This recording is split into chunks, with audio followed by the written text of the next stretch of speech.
Hello once again, audience. It is me, your boy TPT, coming at you not live and not from Twitch TV. So, as you most likely know, Leviathan dropped yesterday, and let's just say that it is a very standard Paradox DLC release, shall we say.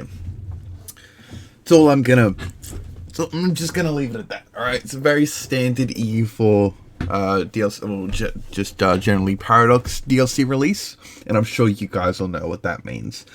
So, with one of them, with obviously one of those main features, you know, those big sort of leading ideas, is the Great Projects, which is essentially his, great wonders of the world. You've got your Mausoleum of Halicarnus, you've got your Parthenons, your Buddha statues, the little Maui heads from Polynesia, just the Stonehenge, Taj Mahal, just the general, what you'd expect. Now, some of these monuments just don't feel very balanced to me. First of all, I'll let you know there are 4 monuments that you're able to move. The first one, I think, where was it? Just wait, let me check. I think I messed up the province ID.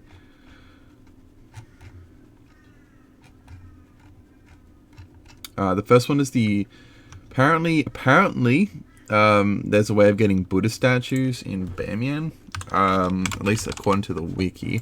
I'm not sure exactly how it works, but it does say that the province has to be Theravada. But you can move those. There's the ones over... Oops. Sorry, I was doing some experimenting. This one's over here. If we just do this real quick, you get the Inushka, which, it's okay. Advisor cost is pretty nice. Max promoted gold is pretty nice, etc. You can move this one. The next one is those Moai statues that I mentioned over in Polynesia. And those ones can be moved too for a pretty expensive price. But they're actually pretty nice benefits. Heretics, true faith, and a massive amount of religious unity, if you ask me. It's very solid. And then obviously lastly is Stonehenge. But Stonehenge needs actually to be pagan. So it's sort of, I wouldn't call it super useful, because pagan, those religions, you've got your animist, fetishist, totemist, Inti, Mayan, Nahuatl, Tengri, and Norse. Same with Cairo, also needs to be pagan for the pyramids, but that's a very nice one if you can get that pagan. 15% tech cost, idea cost, admin power, and loyalty equilibrium. Very, very solid if you can manage to get that pagan. Most likely you do it via bringing up the fetishist from here. Getting some zealots to rise up and somehow sneaking your way up to there. Or obviously you could always play as a Central African or something, But extremely powerful, you can manage it. However, the pagan does keep it relatively balanced. However, I do have some complaints about ones. In particular, I would say the Ottomans.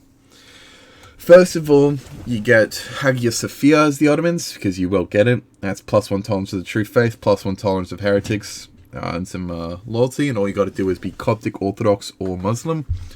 Then you get Mantesha, which is 10% tech cost, 15% idea cost. And lastly, you also get the Parthenon, which is +1 monthly admin power, -50% admin cost, and the local unrest too. Frankly, if you ask me, that's probably a little much. I mean, some of these monuments are very, very powerful, although quite a few of them do come, with some relative balancing.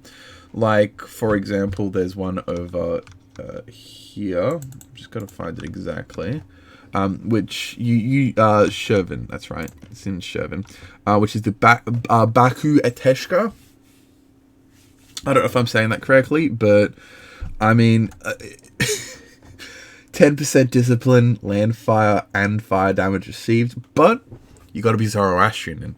And if you don't know, only 2 provinces in the game start off as Zoroastrian. There's one here, and I can't remember where the other one is. But either way, if you get that as Zoroastrian, you probably kind of deserve it, to be honest. Or another really powerful one I found is Mount Fuji. I did some experimenting with it. So with this, so it does say local tax modifier and monthly devastation. Now those are just local benefits. However, the province modifier of development cost, that is actually not a province modifier, because it affects other provinces too. As you can see there, minus 10% dev cost for Mount Fuji. So kind of a little bit strong, getting a negative 20% global dev cost modifier. Seems a little bit OP to me, but, you know, I mean, hopefully Paradox will nerf that a little bit, you know, maybe like 10 to 15% seems a lot more reasonable. There's a lot of tech cost ones I've noticed, you know, as I've already pointed out, there's those, plus you've also got, I think, Angkor Wat is 15% tech cost. Some other ones that I can't pronounce the names of are tech cost. And I think there's also quite a lot of idea cost ones as well, like Machu Picchu, the Mausoleum, which I mentioned earlier, and a few others. But again, personally, I just think it's really, really OP. Some of them, I definitely think they're going to be getting nerfs because they feel unbalanced. Like, even if it's like, okay, realistically, if you're playing the Ottomans, you're going to be able to find a way to get Cairo to be pagan. All you got to do is just get some little vassal, all right, from down here, just snake their way up, or just, you know, get some zealots to just slowly snake their way up your country. And frankly, that's going to be worth it, you know, because if you look at what it's giving you, 15% tech cost, 10% ID cost, monthly admin power. So if you get that and Athens, you're going to be getting +2 free admin power a month, which realistically, okay, in multiplayer, it's probably not as big of a deal, but that is going to be blobby as hell in if you're not careful. You know, like the Ottomans are going to be able to essentially snowball even harder with +2 extra admin a month, as well as the massive tech cost and idea cost reductions to 15% tech cost. That's about 90 points per tech, so you're looking at 270 points per technology level in points saved. That's a lot, okay? And all you're paying for that is getting it to be a different religion and just paying like $2,000. Because you pay $1,000 for this. You can obviously pay manpower or cash to speed it up, but you got $1,000 there, $2,000 there, boom. This is already giving you 10% tech cost too, and admin. You know, like, oh my god, it doesn't seem balanced to me in the slightest. Some of them do. Some of them are pretty okay, I found. But some are just very, very questionable, if you ask me. Like, I personally think that Stonehenge, I mean, you have to get it pagan and tolerant, and give it, you know, obviously it gives you tolerance to the true faith, missionary strength, and missionary. That's pretty balanced to me, as a price for getting it pagan. If you can get it pagan, you deserve to get that.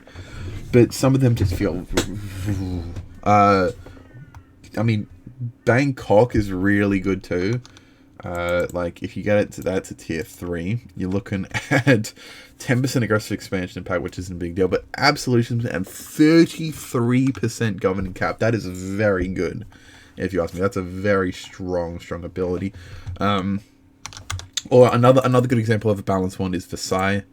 I think Versailles is pretty balanced, so you do get a little bit of extra unrest, but you just get some extra national tax and a bit of extra income from your vassals. That seems pretty balanced to me.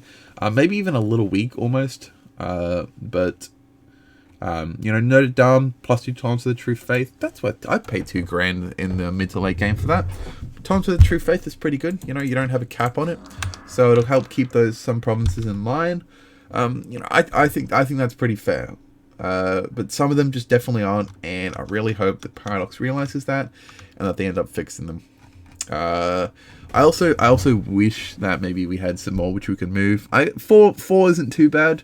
Again, I'm not sure how you get the Buddha statues. I'm assuming probably once you conquer it as Theravada. Like maybe hold on. I'm gonna do a little bit of live testing here because, as you can see, I've just been butchering this save in order to do it. But like, I don't really see how you actually get the statue here. I know that there is one. It's on the wiki, and I've seen a picture of it before. But I don't actually know how you get it. But it should be in this province, if I remember correctly. Yeah. So I hope that they do take a look at it. Obviously, take some feedback from people